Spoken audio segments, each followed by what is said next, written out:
C'est fou ce qu'on peut trouver sur internet quand même. En cherchant un sujet, je suis tombé, comme disent les jeunes, sur une vraie dinguerie. C'est l'histoire d'un technicien de sécurité, salarié d'une entreprise, qui doit réaliser un déplacement professionnel sur un chantier dans le Loiret. Après une dure journée de labeur, le gars décide de se détendre un peu. Il aurait pu aller au restaurant, au ciné, ou même se commander une pizza, ou mater un petit film tranquillou, comme Rabbi Jacob ou Ma femme s'appelle Maurice. Mais non, ce soir-là, bizarrement, il rencontre une femme. Après quelques verres et 2-3 battements de cils, il se dit tiens, je vais la raccompagner chez elle après tout.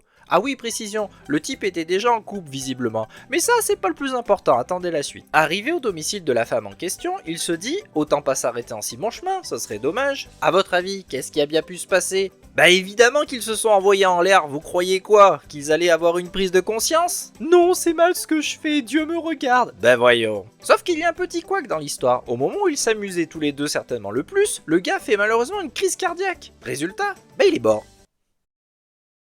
Ouais, un peu con quand même. Crise cardiaque, comme ça, au plumard. Je sais pas qui c'était cette femme, mais pour que ça le fasse scanner le type, ça devait être quand même une sacrée chaudasse. Bref, après s'être rendu compte que le roseau sur lequel elle était assise était devenu non seulement mou mais carrément gelé, elle a fini quand même par appeler la gendarmerie, qui à son tour bien évidemment a prévenu son entreprise. La cause officielle, crise cardiaque, tout simplement. Mais la question qui tue, sans mauvais jeu de mots, est-ce qu'on peut considérer ça comme un accident de travail? Eh bien selon l'article 411-1 du Code de la Sécurité Sociale, oui, parce que le salarié était en déplacement professionnel, donc sous mission pour son employeur, et pendant toute la durée d'une mission, peu importe que l'accident survienne en bossant ou dans un acte de la vie courante, c'est couvert. Et là on peut se demander, est-ce que tirer un coup c'est un acte de la vie courante? Bah apparemment oui. Le mec aurait pu être aussi bien en train de prendre une douche ou de couler un bronze, et bah c'est pareil. L'entreprise a bien évidemment essayé de contester que le décès n'avait rien à voir avec la mission, que ça s'était passé chez la maîtresse et pas dans la chambre d'hôtel payée par la boîte. Mais ça n'a pas marché. Le raisonnement du tribunal, si le salarié n'avait pas été en mission ce jour-là à cet endroit, il n'aurait pas eu ce rapport sexuel fatal.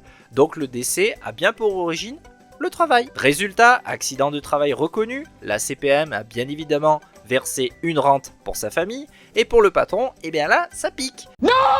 Parce que quand t'as plus de 150 salariés, chaque sinistre compte. Et là on parle d'un décès, je vous explique même pas le taux de cotisation comme il grimpe. C'est comme ton assurance auto, plus t'as de sinistres, plus tu payes. Alors je ne sais pas ce que vous en pensez, mais justement, c'est ce qui m'intéresse, dites-le en commentaire. J'espère que cette petite histoire vous aura quand même fait réfléchir, à savoir, ménagez-vous, même sous la couette. Allez, salut! Enchantée, je suis votre nouvelle assistante. On m'a dit que vous étiez très à cheval sur le travail. J'adore le cheval.